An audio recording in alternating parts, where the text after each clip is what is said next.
आखिर वही हुआ जिसका हौसियों ने इंतबाह दिया था। जी हां, हौसियों ने धमकी दी थी और यह कहा था कि हम अपने इंतकाम में आगे बढ़कर हमले करेंगे और हम सोने वाले नहीं हैं, यानी हम रेस्ट नहीं करने वाले, हम आराम नहीं करने वाले, बल्कि जिन्होंने हमें नुकसान पहुंचाया है हम उनके दिनों को काला कर देंगे। आपके लिए आगे कैसे दिन होंगे? ब्लैक डेज होंगे। यह धमकी दी थी हौसी फाइटर्स ने, हौसी मिलिशिया ने। यह धमकी किसे दी थी? इस्राइल को दी थी। आपको पता है कि यमन में जो एक हौसी मिलिशिया है उसने लगातार इस्राइल को कई बार नाको चने चबवाए हैं। इस्राइल को अगर कोई परेशान कर पा रहा है तो वो है हौसी। और हौसिया ऐसा क्यों कर रहे हैं? हौसी फाइटर्स ऐसा इसलिए कह रहे हैं, उनका यह कहना है कि इस्राइल फलस्तीन पर जुल्म और ज्यादती कर रहा है। इस्राइल फलस्तीन के गजा में भूखों को मार रहा है। जो बेबस, जो कमजोर लोग हैं उन्हें गोलियों का निशाना बना रहा है, उन्हें खाने पीने की अशिया से महरूम कर रहा है। और इसीलिए हम उनके सपोर्ट में इस्राइल पर हमले करते रहेंगे। आपको याद होगा कि हमने आपको एक दिन पहले भी रिपोर्ट दिखाई थी कि हौसियों ने कहा था कि हम बदला लेंगे, यानी इंतकाम की आग भड़क रही थी हौसियों में। और इंतकाम की वही आग एक बहुत बड़े हथियार के तौर पर हौसियों ने इस्तेमाल किया है। और हौसियों ने एक बार फिर रेड सी में, यानी कि लाल सागर में, एक ऐसे जहाज को निशाना बनाया है जो इस्राइल के लिए जा रहा था। यानी ये अब कहा जा सकता है कि तीसरा या चौथा ये हमला है, यानी चौथी जहाज ये है जिस पर इस्राइलियों ने, जो इस्राइल बाउंड ये जहाज था, और इस पर हौसियों ने हमला कर दिया। और ये हमला हौसियों ने क्यों किया? हौसी लगातार ये कह रहे हैं कि हम गजा के समर्थन में हैं, लेकिन अभी हाल का जो इस्राइल ने जो हमला किया था यमन में अब से 4 दिन पहले, और उस हमले में जो हौसी जो ग्रुप है, इनके जो अपने वजीर आजम थे, या यूं कह लें कि इनके जो सिविल के जो आला अफसरान थे, ऐसे 3-4 अफसरान को इस्राइल ने निशाना बनाया था। उनकी मौत हो गई थी। हौसी कहते हैं कि वो शहीद हो गए, उन्हें शहादत का दर्जा मिला है, लेकिन हम इस्राइल को इस हिमाकत का जवाब देंगे। और इस्राइल को हमाकत का जवाब देने की न सिर्फ धमकी दी, बल्कि हौसियों ने ऐसा कर दिखाया है। कई जगहों पर हमले किए हैं। एक तो लाल सागर पर भी हमले किए, शिप को, जहाज को निशाना बनाया। कौन सा जहाज था, कहां से आ रहा था, आपको हम तफसील आगे बताएंगे। साथ ही साथ हौसियों ने मिसाइल भी दागे हैं। और मिसाइल कहां दागे? इस्राइल की दारुल हुकूमत तेल अवीव पर। तेल अवीव के साथ साथ मिसाइल दागे, और साथ ही साथ वहां पर मिसाइल दागे जाने से वहां सायरन बज उठे। और जब सायरन बजे तो उसके बाद वहां अफरा तफरी मच गई। एक बार फिर आपको बता दूं कि हमले कहां कहां किए। हौसियों ने यह हमले न सिर्फ ये कि बहरे अहमर में किए, बल्कि इस्राइल के अंदर भी हौसियों ने मिसाइल से हमला किया, तो जिसके नतीजे में तेल अवीव में अफरा तफरी मच गई, वहां सायरन बजने लगे। तो यमन में हौसियों के फौजी तर्जुमान ने पीर के रोज ऐलान किया कि उनकी जमात ने बहरे अहमर यानी रेड सी में स्कार्लेट रे एक शिप का नाम था, और इस कार्गो शिप को, इस स्कार्लेट रे नामी कार्गो शिप को, जो एक बैलिस्टिक मिसाइल उसकी तरफ दागा गया और इससे हमला किया। इससे पहले 2 बरतानवी समुद्री तंजीमों ने इतला दी थी कि उन्हें बहरे अहमर यानी रेड सी यानी लाल सागर में एक वाकये की रिपोर्ट मौसूल हुई है। ब्रिटेन की मैरीटाइम ट्रेड ऑपरेशंस अथॉरिटी ने बताया कि हौसियों ने एक जहाज को निशाना बनाया, और जहाज ने इत्तला दी कि इसके करीब एक नामालूम चीज गिरी और जोरदार धमाके की आवाज सुनाई दी। तो यह हौसियों का हमला था। यह वो हमला था जिसके बारे में हौसियों ने, जब उनके सिविल आला अफसरान को इस्राइल ने हमले में निशाना बनाया था, उसके बाद ही यह कह दिया था कि आपके काले दिन शुरू होने वाले हैं, हम चैन से नहीं बैठेंगे और हम तुम्हें चैन से बैठने भी नहीं देंगे। यह धमकी थी और उसके बाद यह हमला। तो हम यह भी बताया गया है कि यह जो समुद्र में जो जहाज को निशाना बनाया गया, रेड अलर्ट, जो रेड सी में, जो लाल सागर में जो निशाना बनाया गया है, इसको किस तरह से निशाना बनाया गया? बैलिस्टिक मिसाइल से। और यह जहाज बर्तानिया का था, ब्रिटेन का जहाज था जो इस्राइल के लिए जा रहा था। इस जहाज का नाम था स्कार्लेट रे। और यह हौसियों ने कर दिखाया कि हमने जो कहा वो किया। और इससे पहले भी हौसियों ने रेड सागर में, यानी कि लाल सागर में, कई जहाजों को डुबो दिया है। जी हां, हमला ही नहीं किया बल्कि हमला करके उसे इतना तबाह किया कि वो जहाज डूब गया। इसमें इटर्निटी सी नामी जहाज भी शामिल है। इसमें मैजिक सी, जो मैजिक नाम का एक जहाज वो भी शामिल है, लाइबेरिया का जहाज। इसी दौरान बरतानवी मैरीटाइम सिक्योरिटी नहीं, जो एम्बरी है उसने बताया कि मुतासरा जहाज लाइबेरिया के परचम तले चल रहा था, मगर इसकी मिल्कियत इसराइल के पास है।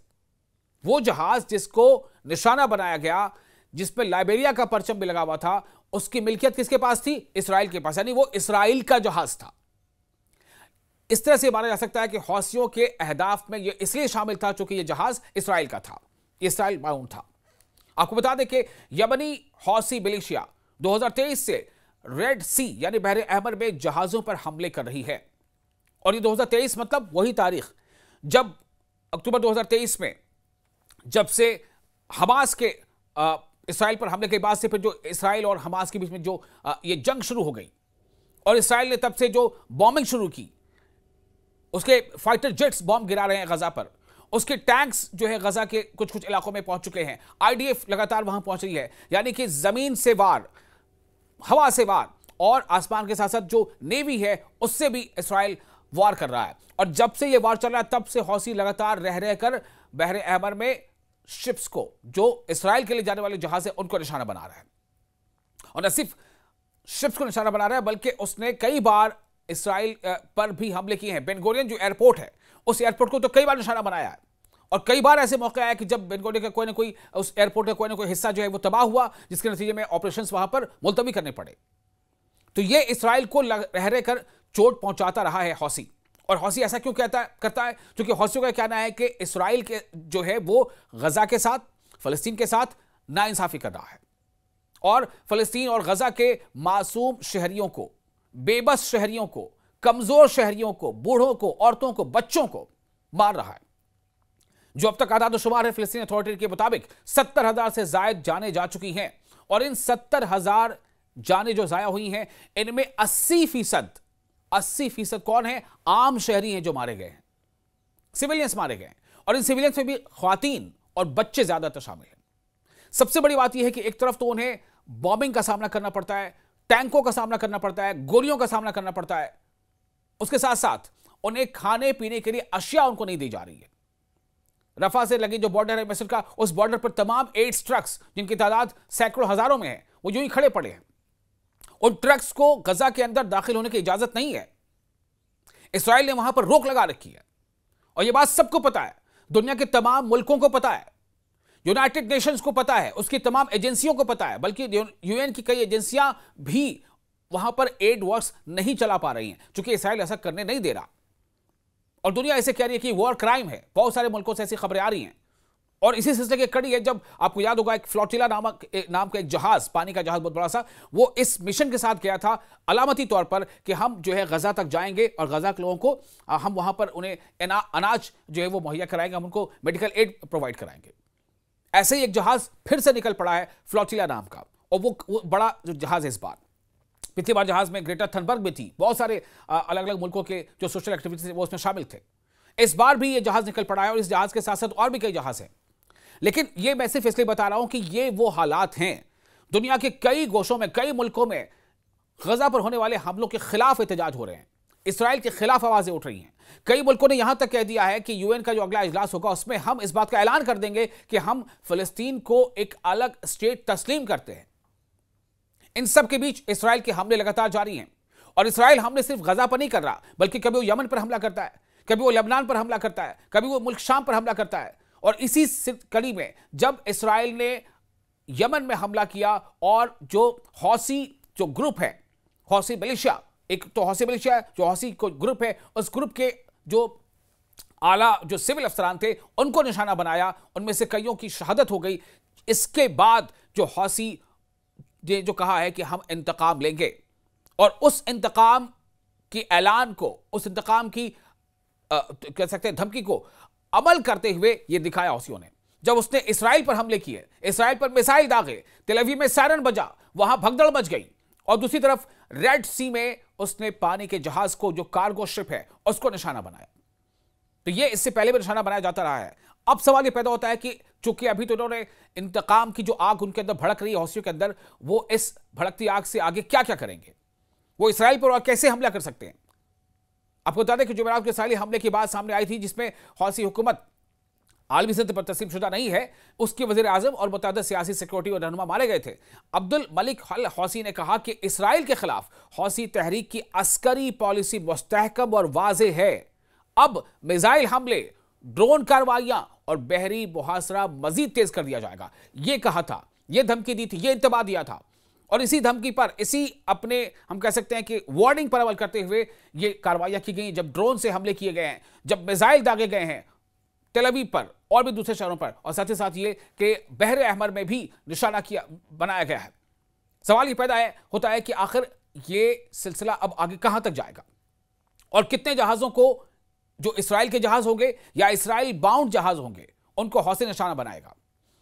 और अगर इसी तरह से हौसी अपने इस इंतकाम के ऐलान पर अमल करता रहा और अपने इस इंतबाह पर अमल करता रहा, तो क्या फिर से इसराइल हौसियों पर हमला करेगा? क्या फिर से इसराइल हौसियों के कुछ और बड़े लीडरों को निशाना बनाएगा? क्या फिर से इसराइल यमन में हौसियों के मराकज़ पर निशाना साधेगा? ये एक सवाल अपने आप में है। लेकिन माना यह भी जा रहा है कि जो IDF के जवान अभी फिलहाल गजा में लड़ रहे हैं, उनके अंदर भी एक दहशत मची हुई है। अब वो वहां से लड़ना नहीं चाहते, वहां से भागना चाहते हैं।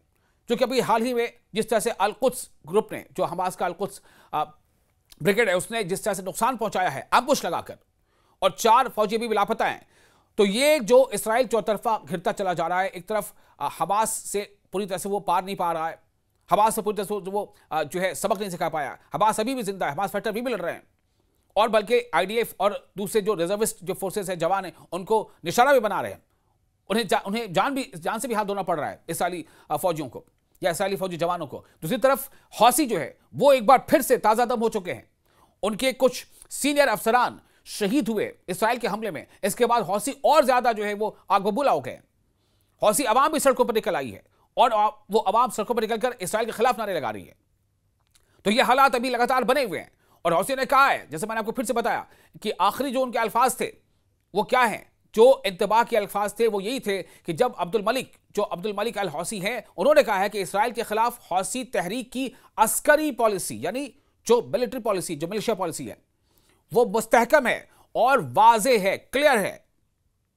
अब मिसाइल हमले, ड्रोन कार्रवाइयां और बहरी मुहासरा मजीद तेज किया जाएगा। यानी कि रेड सी पर हम अब कड़ी निगरानी रखेंगे और उस रेड सी से गुजरने वाले, जिसको लाल सागर भी कहते हैं या बहरे अहमर भी कहते हैं, बहरे अहमर, उससे गुजरने वाले किसी भी शिप को जो इसराइल के लिए जा रहा होगा या इसराइल का कोई जहाज होगा, तो उसे हम निशाना बनाएंगे।